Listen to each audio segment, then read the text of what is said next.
Um, Africa, Africa, Africa. What can we do as Africa to prosper, to make sure that our continent is starting to move in the right direction?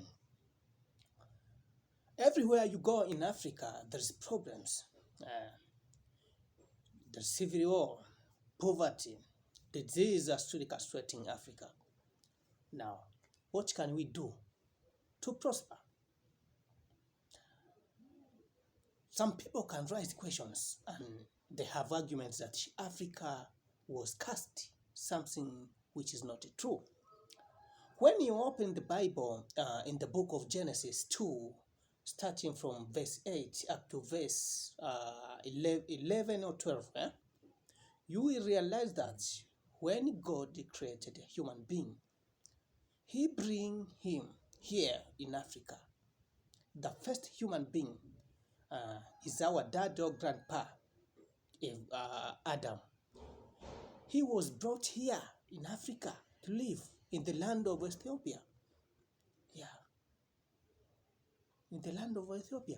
Now, God cannot bring his first man to create in the cursed land. We need to accept that our land, Africa, is blessed. That's why God gave us all things a human being needs to develop. All things, the diamond, the copper, the cobalt, the manganese, fertile land, oil, natural oil, gas, each and everything is found here in our land, Africa. But what we lack, what we lack here, is the thinking capacity to create three things. Either good thinking capacity to create strong institutions, to create good education system. And the last thing, because we have a bad history to be colonized by people who were bringing evils and calling those evils as a civilization, to make us not love each other. Now, the third thing we need to do is to make social engineering. Let us start on the institutions. The strong institution a country have will determine its prosperity or its failure. I give you the example,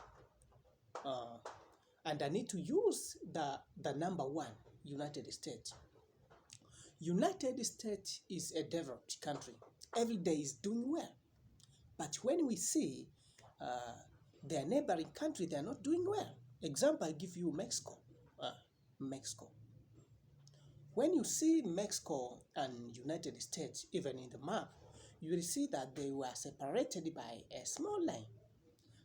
But if you try to see, are the people who are found in the United States, are the people who are found in the Mexico, having the same skin color, having the same culture, having the same history, having the same background, having the same each and everything.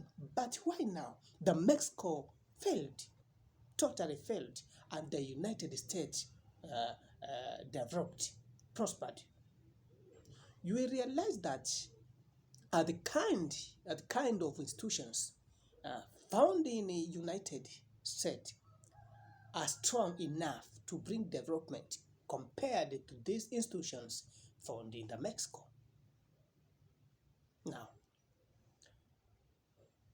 development also is like gravitation. This is called this thing. So in physics, they are calling gravitation. Gravitation. If you take your stone and throw it up, just expect that stone will fall down.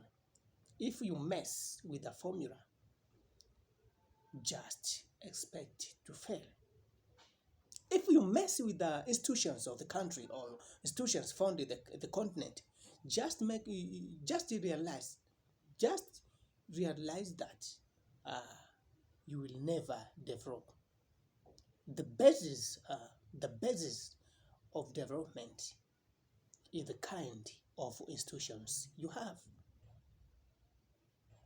You try to see the, the, the executive wing of the United States, how do they perform compared to us now, Africa? Do we compare in the same direction? Do we compare in the same level? Eh? Do we offer, our executive wing offer uh, offer the quality expected? Yeah? We realize that is no. How about the uh, the judicial? Hmm? Or parliament itself? If that parliament of your country can make your country to prosper, not only your country, the parliaments of the found in Africa can make Africa to prosper? That's the question.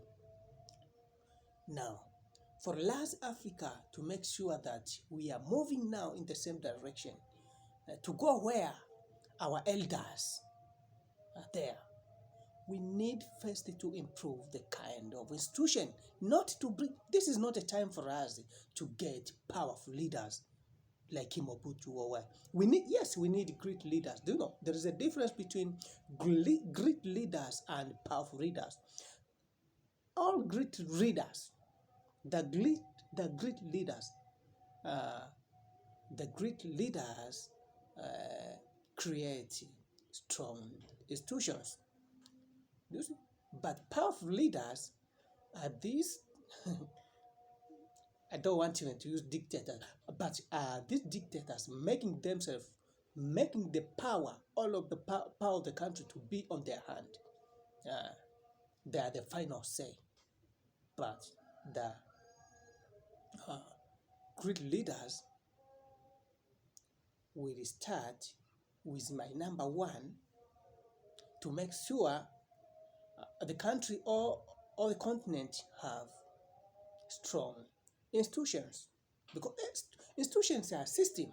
A human being can be perished at any time, but institution can remain. That's why when you see these great leaders of Africa, I can say these freedom fighters, when they meet in Addis Ababa, Ethiopia, the first time, they came with OAU.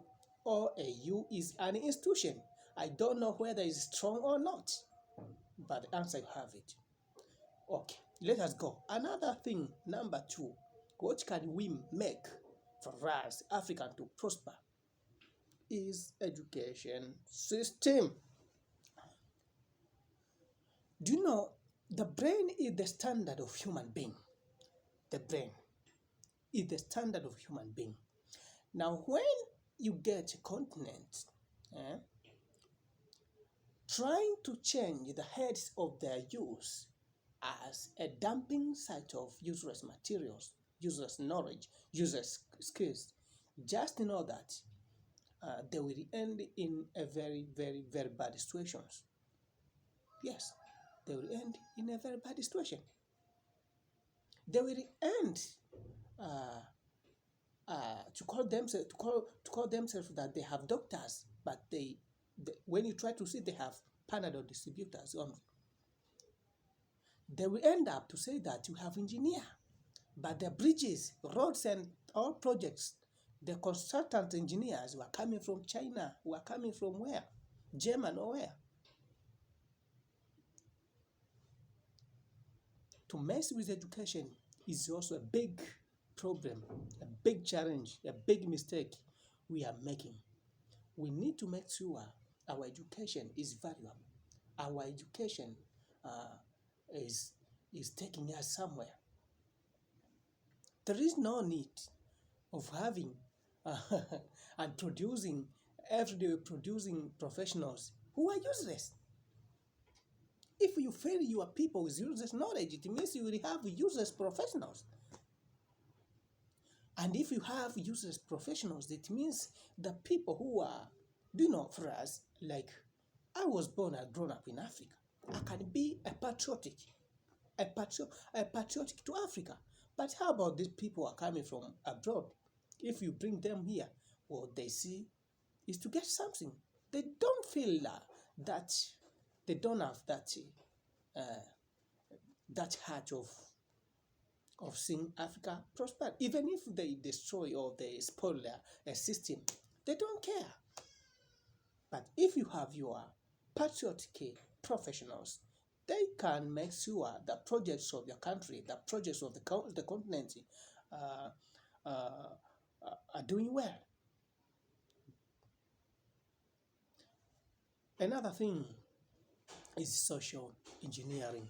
The third thing, we know that we are colonized. Our brain is not as it was before uh, colonialism. The colonialism make Africans to hate each other. Now, there are people saying that for us, Africa to prosper, we need unity. Yes, we need unity. But how can you get unity? For instance, in a country like South Sudan, where the Dinka and Nuer seem they are not recognized like the Kuku as a human being. They are not recognized Equatorians as human being. Uh, there's no. How can we prosper? The Rwandi, Hutu, and the Tutsi, they are living the same. It was 1994. Tutsi seeing Hutu as a subhuman being. And the Hutu also seeing that we are marginalized in a long period of time. We are waiting God to give us a chance in order to be in power. And when they are coming into power, they will make sure that they are going also to revenge. How can we develop? We need social engineering. And social engineering is to manipulate the brains of Africa to start thinking that all black men and all Africans are equal in front of the law, in front of resources, in sharing of resources, in front of each and everything. We don't have a black subhuman being. All of us, we are Africans. And in order to develop, we need to move in the same directions. In the same direction. All Africans need good schools. All Africans need a quality, healthy service. All Africans need good food in their table. All Africans need good staffs. Now, who can help us to who can help us in this